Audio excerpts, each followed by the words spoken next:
Hari ini saya akan khotbah tentang awal kejatuhan. Tahukah Anda kalau orang itu bisa jatuh, itu tidak terjadi dalam satu malam. Orang tuh kalau bisa jatuh, tidak terjadi dalam satu hari. Pasti sudah ada celah yang terbuka, pasti ada benih kecil yang dibiarkan. Yang setuju katakan amin. Awal kejatuhan yang pertama adalah karena merasa kuat.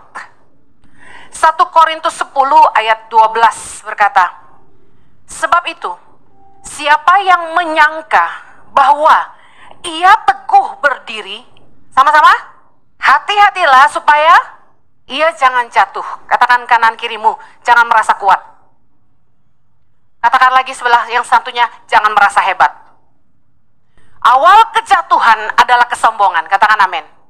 Awal kejatuhan orang adalah ketika mereka merasa gue kuat kok. Amsal 16 ayat 18. Tinggi hati mendahului kejatuhan. Jadi awal dari sebuah kejatuhan adalah yang pertama orang merasa kuat. Dia merasa hebat. Kemudian dia tinggi hati, sombong. Orang yang sombong adalah awal kejatuhan. Masalahnya gini, orang nggak sadar mereka sombong.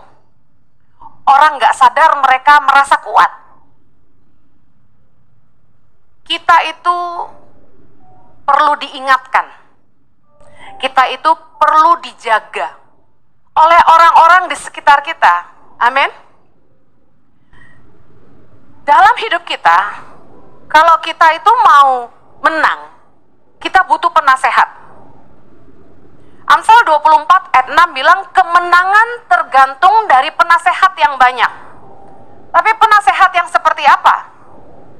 Penasehat yang baik, bukan yang fasik. Katakan amin. Nah, siapa yang bisa mengingatkan Anda? Itu penting. Contoh suami istri. Perempuan itu biasanya punya insting.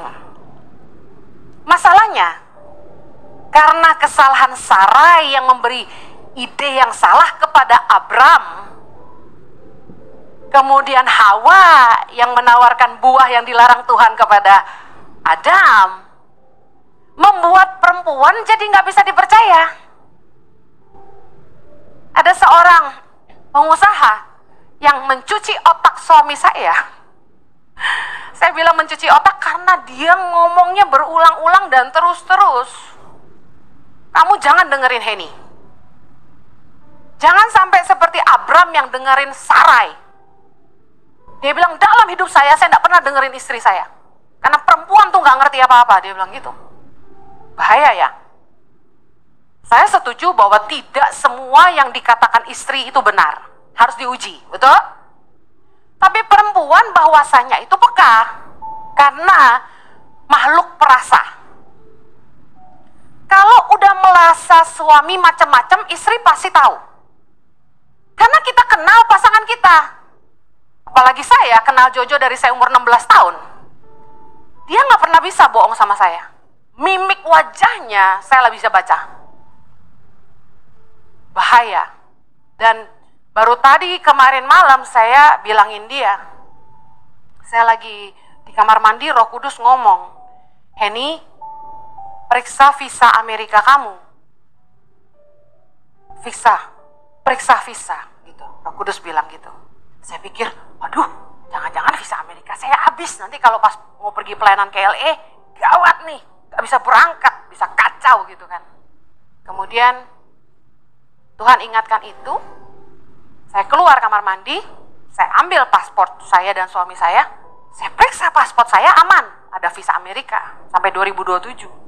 Pas saya periksa paspor suami saya, kagak ada visanya. Kok nggak ada visanya? Saya cek di paspor lama, ternyata pas visa Amerika di paspor lama dan dia nggak kasih tahu saya.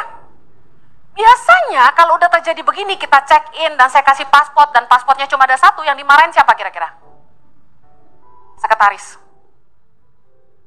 Roh Kudus menyelamatkan saya dari dimarahin suami saya dengan mengingatkan visa Amerikanya nggak ada gitu. Roh Kudus itu luar biasa loh. Nah, perempuan yang dekat sama Tuhan punya kelebihan, dia peka. Ibu-ibu, Anda harus dekat sama Tuhan. kita tidak tahu. Dunia ini penuh penipuan dan jahat. Jangan takut suamimu selingkuh. Kamu cuma perlu deket aja sama Tuhan. Amen. Nah, biasanya kalau suami diingetin istri nggak seneng. Kenyataan, Jojo juga nggak suka kalau diingetin saya, marah dia. Dengar, kita tidak seorang pun yang kebal dosa. Kita perlu diingatkan oleh penasehat-penasehat supaya kita tidak jatuh. Saya mengizinkan teman-teman dekat untuk kasih tahu saya kalau saya mulai bertingkah. Saya bilang gini, tolong ingatin saya ya kalau kamu rasa saya sombong. Kalau kamu merasa saya berubah, tolong ingatkan saya. Mereka bisa bilang apa aja. Kita jangan pernah merasa kuat, kita butuh diingatkan. Amen. Kalau ada kakakmu, adikmu, orang tuamu, anakmu yang memberi nasihat, dengarkan. Mereka memberi nasihat bukan karena punya kepentingan, tapi keluar dari rasa sayang kepada Anda. Amin. Anda tidak pulang-pulang, yang harusnya Anda pulang. Temanmu yang baik akan ngingetin kamu. Pulang, udah malam, anak istri nunggu di rumah. Kalau ada teman yang gak ngingetin kamu, malah bikin kamu gak pulang, itu bukan teman yang baik. Ingat, tidak seorang pun kuat. Yang berikutnya, awal kejatuhan kita adalah karena lengah. Firman Tuhan berkata, Matius 26 ayat 41, Yesus bilang, berjaga-jagalah dan berdoalah supaya kamu jangan jatuh ke dalam pencobaan. Baca sama-sama. Roh memang penurut, tapi daging lemah. Berjaga-jagalah artinya jangan lengah. Be alert all the time. Kita nggak boleh lengah. Karena sekali lagi tidak seorang pun kebal terhadap dosa. Yesus bilang roh kita memang penurut, tapi daging kita lemah. Kita kan dunia, masih hidup di dunia, kita kan masih manusia. Karena itu nggak boleh lengah. Menjauhlah dari medan dosa. 1 Tesalonika 5 ayat 22 berkata gini, jauhkanlah dirimu dari segala jenis kejahatan. Menjauhlah dari dosa.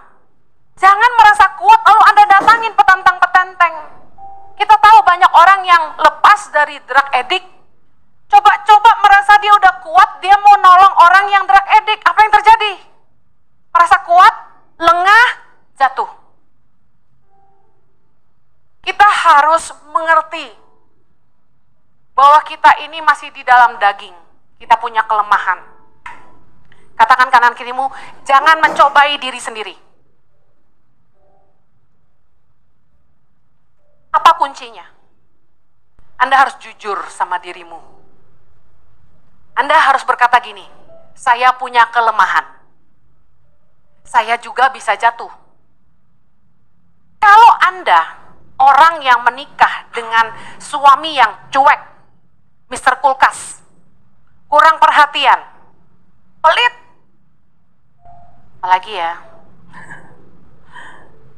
Terus Anda bekerja di kantor yang teman priamu itu astaga, so sweet, perhatian, suka ngajak makan, bawain Anda hadiah dan oleh-oleh kalau dari luar kota, hangat. Anda tipe yang bahasa kasihnya tuh sentuhan, dan dia saban ketemu selalu pegang pundak. Are you okay? Kira-kira jatuh nggak?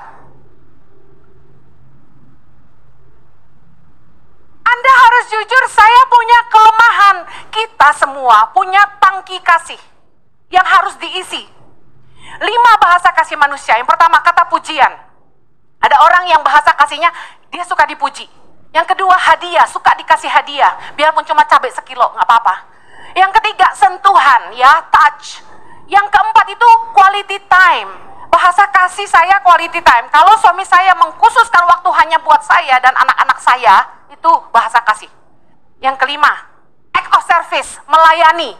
Act of service itu gini, kalau Anda melayani pasanganmu, masakin masakan kesukaan dia, terus ada suami yang kalau istri biar pulang selarut malam apapun dijemput di kantornya, act of service bagi dia itu cinta.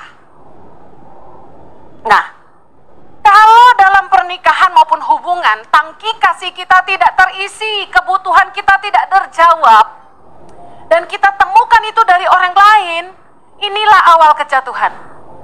Jangan lengah, jangan terbuai. Ini saya mau cepat aja karena waktu terbatas. Anda harus jujur apa kelemahan Anda dan menjauhlah dari situ. Jangan mencobai diri sendiri. Saya tahu kalau pacar lama saya yang saya sangat-sangat cinta di masa lalu, coba kontak saya lagi, gimana kabar kamu? Itu hangat langsung hati saya ya. Itu saya respon misalnya gitu ya. Terus dia bilang, kita ngopi yuk. Loh, Jojo gak doyan kopi, dia suka ngopi, nyambung. Terus saya ngopi gitu sama dia, tanpa sepengetahuan Jojo. Misalnya gitu, misalnya. Lalu besok-besok lagi dia WA lagi. How are you? Ada yang bisa aku bantu? Terus aku baru dimarahin Jojo misalnya. Aku curcol sama dia gitu. Dia bilang kita ngopi yuk, ngopi lagi. Saya tahu saya pasti jatuh. Pasti. Dan saya tahu Anda akan membenci saya karena saya jatuh. Kita harus jujur kepada kelemahan diri sendiri. Amen. Makanya kalau ada cowok deketin saya, WA saya, ngajak saya jalan, saya nggak ladenin. Karena saya tahu itu pasti bikin saya jatuh. Nggak ada seorang pun kuat. Amen. Nah, Galatia 5 ayat 1 bilang, supaya kita sungguh-sungguh merdeka, Kristus telah memerdekakan kita. Karena itu, berdirilah teguh dan jangan mau lagi dikenakan kuk perhambaan. Yesus telah memerdekakan kita. Jangan mau diperhamba dosa lagi. Amen. Jadi budak dosa tuh gak enak. Karena itu, Anda perlu berdoa. Tuhan Yesus, kasih saya kekuatan untuk menolak apa yang sulit saya tolak. Jauhkan dari saya dari hal-hal yang membuat saya jatuh, dari hal-hal yang sulit saya tolak. Karena sometimes hal-hal yang kita sulit tolak itu yang justru datang ke dalam hidup kita. Jangan buka celah, jangan lengah. Bicara jangan lengah, yang paling penting ini, jangan nganggur. Saat Daud yang harusnya pergi berperang dan tidak pergi berperang, apa yang terjadi dengan Daud dalam 2 Samuel 11? Dia jatuh dengan Batsheba. Jangan lengah. Waktu Anda nganggur, Anda lengah. Otak kita ini gak boleh nganggur. Kita harus punya kegiatan yang berguna. Daripada Anda jatuh bangun dalam dosa, dengerin nih yang suka jatuh bangun dalam dosa. Sibukkan dirimu dengan hal-hal yang berguna. Fokus secara cepat. Pertama, giat melayani pekerjaan Tuhan. Kalau Anda aktif melayani, Anda punya kesibukan. Ayatnya di mana Bu Heni? 1 Korintus 15 ayat 58. Baca itu. Berdirilah teguh dan jangan goyah dan giatlah selalu dalam pekerjaan Tuhan. Ketika Anda aktif dalam melayani Tuhan, fokus Anda tuh ke pelayanan. Ya. Kemudian yang kedua, fokus mengembangkan diri, mempertajam potensi. Apa sih yang Anda mau bangun dalam hidupmu? Asah itu, belajar itu, baca buku tentang itu, ngobrol sama orang-orang expert di bidang itu, giat mengerjakan panggilan Tuhan di area yang Tuhan tempatkan. Kemudian ayatnya di mana? 2 Petrus 1 ayat 10, Anda baca sendiri di rumah. Kemudian kelilingi diri Anda dengan teman-teman yang menguatkan iman dan pergaulan yang sehat. Kalau Anda dikelilingi sama teman seiman yang sehat, paling enggak tuh ada yang ngingetin Anda kalau Anda mulai lengah gitu. Jangan nganggur. Nah, yang terakhir, awal kejatuhan itu adalah tidak menjaga hati. Hati ini sumber dari segala kejahatan kita kalau kita tidak jaga. Yesus berkata dalam Matius 15 ayat 19, karena dari hati timbul segala pikiran jahat, pembunuhan, perzinahan, percabulan, pencurian, sumpah palsu, dan hujat. Dosa itu tidak lahir satu hari. Dosa itu lahir dari benih di dalam hati. Waktu kita mulai tidak jaga hati dan pikiran kita, Markus 7 ayat 20, Yesus bilang gini, Katanya lagi, apa yang keluar dari seseorang, itulah yang menajiskannya. Sebab dari dalam, dari hati orang timbul segala pikiran jahat, percabulan, pencurian, pembunuhan, perzinahan, keserakahan, kejahatan, kelicikan, hawa nafsu, iri hati, hujat, kesombongan, kebebalan. Ayat 23, semua hal-hal jahat itu timbul dari dalam dan menajiskan orang. Lihat, dosa itu lahirnya dari hati kita, dibuahi di situ. Orang tuh kalau jatuh, dia sudah pikirin sebelumnya dan dibiarin. Saya mau bahas contoh-contoh kejatuhan sekarang. Kejatuhan dalam perzinahan atau percabulan itu dimulai dari benih dalam hati.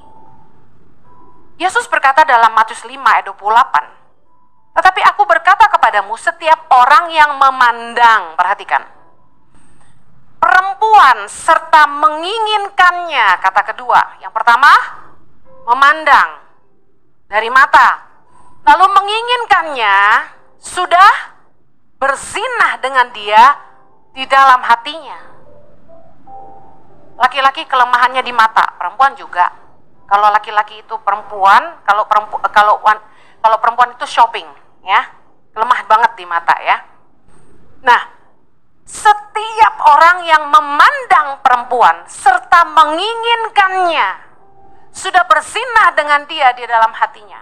Bu Heni, masa ngelihat perempuan cakep gak boleh? Namanya orang punya mata, nggak buta. Yesus bilang gini, memandang dan menginginkan. I guess like this. First look is fine. Second look is dangerous. Pandangan pertama aman. Tapi kalau sampai Anda noleh lagi sekali lagi, itu mulai benih di situ.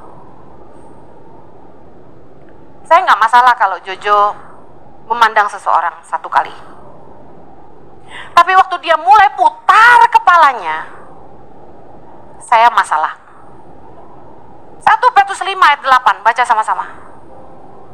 Bacanya kencang-kencang, bilang gini, sadarlah, 1, 2, 3, sadarlah dan berjaga-jagalah. Lawanmu si iblis berjalan keliling sama seperti singa yang mengaum-ngaum dan mencari orang yang dapat ditelannya. Look, Anda lengah, iblis gak lengah. Anda harus selalu alert, sadar dan berjaga-jaga. Gue bisa jatuh.